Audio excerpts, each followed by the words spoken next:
Magandang araw po sa ating lahat. Team 2, get out! Narito po tayo ngayon to have our operational period briefing. So before we start, kindly turn off your phones and let us settle down for us to start our basic incident period briefing. Layunin natin na may paliwanag ng malinaw ang ating gawain, responsibilidad, at mga dapat iwasan upang maging ligtas at epektibo ang ating operasyon. Inaasahan ko ang bawat koordinasyon ng lahat.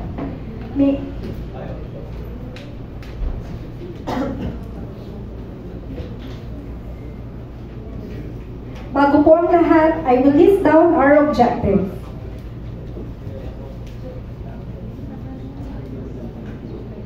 Una po sa lahat, ensure the safety of the responders and general public with operational period.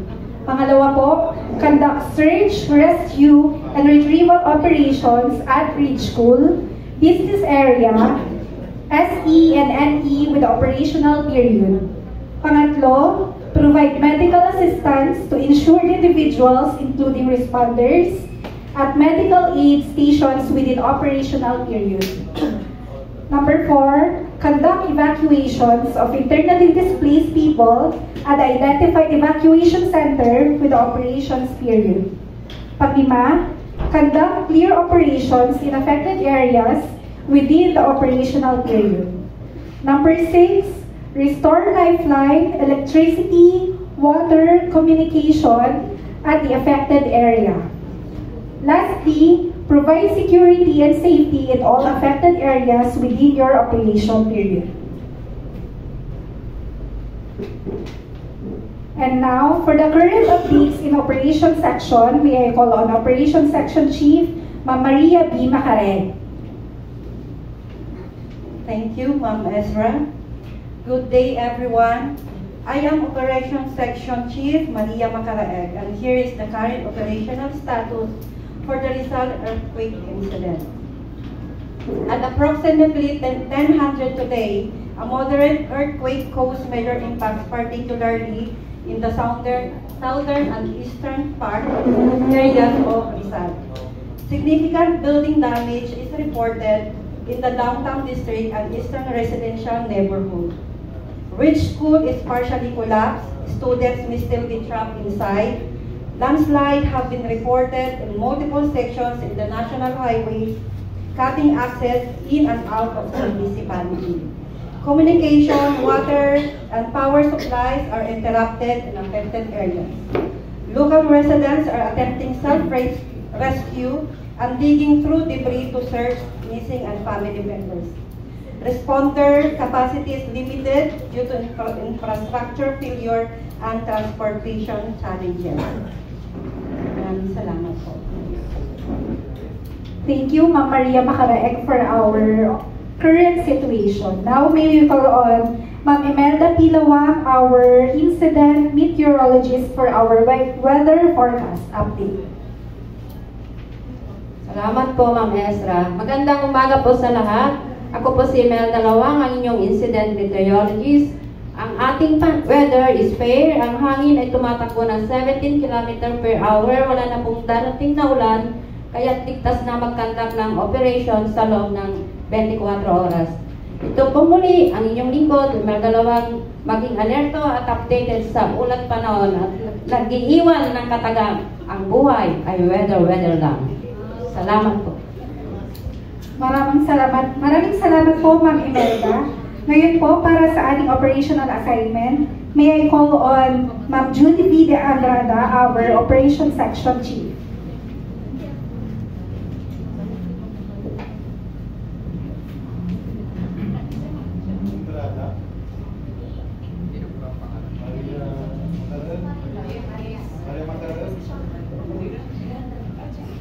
Magandang umaga po sa ating lahat. Para po sa ating mga operational assignments, para sa mga search and rescue team 1, priority rescue operations sa Ridge School, coordinate with EMS for immediate medical care and transport. Sa search and rescue team 2, asaan po sila? Conduct search and debris removal sa southern residential section i-report ang unstable structure sa engineering team. Firefighter Team 1, asan po sila? Fire suppression readiness sa downtown, secure ang mga posibleng gas leak at ignition resources. Firefighter Team 2, asan po sila? Assist search and rescue operation sa scene safety at lighting. Tumulong din sa debris clearing para magkaroon ng access routes. EMS medical team, asan po sila? Mag-establish ng treatment ang triage area sa open safe zone. Prepare for patient transport kapag may open access road. PNP security units, asan po sila? Ground control po sila sa mga gumuhong building. I-secure din ang evacuation centers at checkpoints sa highways. Logistic coordination, asan po? I-deploy ang generators at potable water para sa responders. Request heavy equipment mula sa katabing LGUs. Maraming salamat po. Maraming salamat po, Ma'am Maria Macaraeg, for the takeover. Now, may we call on our Safety Officer,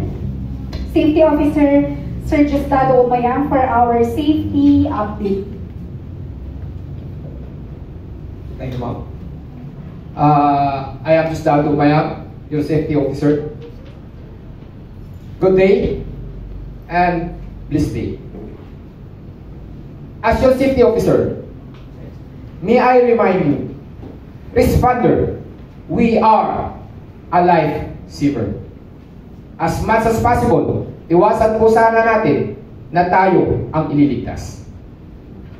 Always bear in mind the basic safety principle.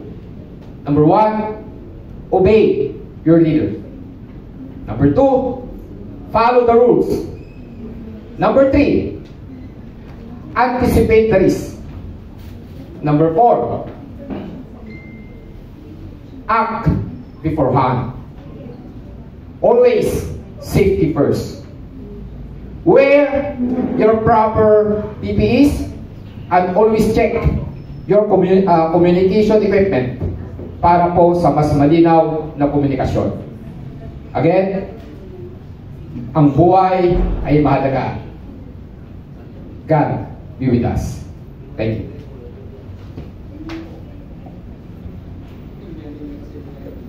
Maraming salamat po, Sir Justado Umayang. Now, may we call on for our logistic concerns, may we call on Ma'am Maria Macaraeg. Again. And for the takeover, may we call on Ma'am Julie V. Andrada. Thank you, ma'am. Good morning. Para naman sa ating logistic supports, here the logistic updates and reminders. Mayroon po tayong transport and fuel. Nakaantabay po ang service vehicles and fire engines sa designated staging area. Ang fuel refilling ay nasa likod ng command post. Open po ito mula 0900 hanggang 1700. Sa pagkain naman po, food and water meal distribution schedule is 1200 hours and lunch 1800 hours. Sa dinner sa logistic 10. Hydration station ay nasa staging area. Sa atin naman sa responder, mayroon kayong personal shelter rest. May rest and recovery area para sa responders. Para makapagpahinga po. Responders, sa communication equipment, may mga additional radios and spare batteries available upon request. Pakibalik lamang ang mga sirang radios for replacement. Sa medical supply, first and kits and stretcher coordinated with medical unit. Request of resources dapat ay dumaan muna sa operation section para documented ay maka-attract natin siya. And lastly, please no hoarding of supplies, report missing or damage. Equipment for immediately. Maintain accountability sa lahat po ng IT issue. If you need anything, just coordinate with us properly. Maraming salamat po, Ma'am Julie V. Andrada, for our logistical concerns. Now, may I call on our Financial Admin Section Chief, Ma'am Henesty Escantor, for our financial concerns. As your Finance Admin Section Chief, we are in charge in monitoring the expenditures, and currently we are still within the budget parameters. Now, for your immediate needs, please follow our established rules, and please also submit with us the documentation for the reimbursement. Maraming salamat po, Ma'am Henesty Escantor. And now, may I call on our PIO for the information plans and updates, Mr. Martin C. Sison. Thank you. Again, I'm your Public Information Officer, Martin C. Sison. So we have one official statement to avoid the spread of misinformation. And if there is a media presence, I am the only one authorized spokesperson. So please follow the Public Information Officer advisories for the official public announcement. And always remember, don't panic, it's organic. Thank you.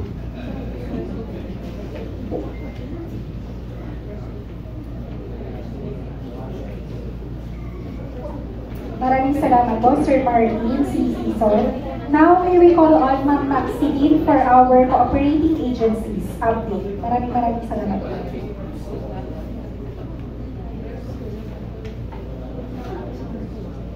Good morning, everyone. I'm Angela Maxine Utendero, the Resource Unit Leader for this incident. I'll be providing the resource status and assignment update for operational period covering September 15, 20XX 600 to September 17, 20XX 800.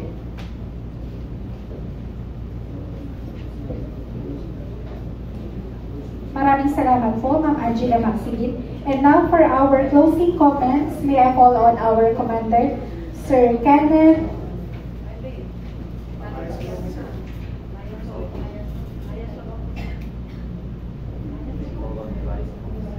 May I call on our liaison officer, Jordan T. Yanes.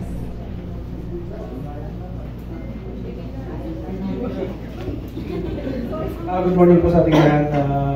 Nakipag-ugnayan na po tayo sa BFP, PNP, Red Cross, Volunteer Group. Lahat ng external coordination, dumaan na po sa atin para maiwasan natin yung duplication. Maraming salamat po. Good luck. Keep safe. Maraming salamat po, Sir Jordan, our liaison officer for the cooperating agency updates. And now for our closing remarks, may I call on Sir Kenneth L. Paragas. Yun po, maraming salamat po sa inyong lahat. And ang gusto ko lang pong ipaalala ay pumunta po kayo dito ng buhay. Uuwi po kayo ng buhay. So mag-ingat po kayo, no? And mabuhay, yun lang po.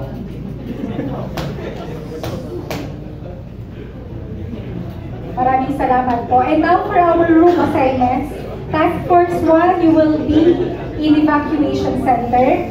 Task Force 2, doon po tayo sa social hall. Task Force 3, doon po tayo sa function hall. And for our next briefing for tomorrow, same date and same time, on September 18, 200XX. Same place po tayo. And reminders, you can turn on your phones already dahil tapos na po tayo sa ating briefing. Maraming salamat po.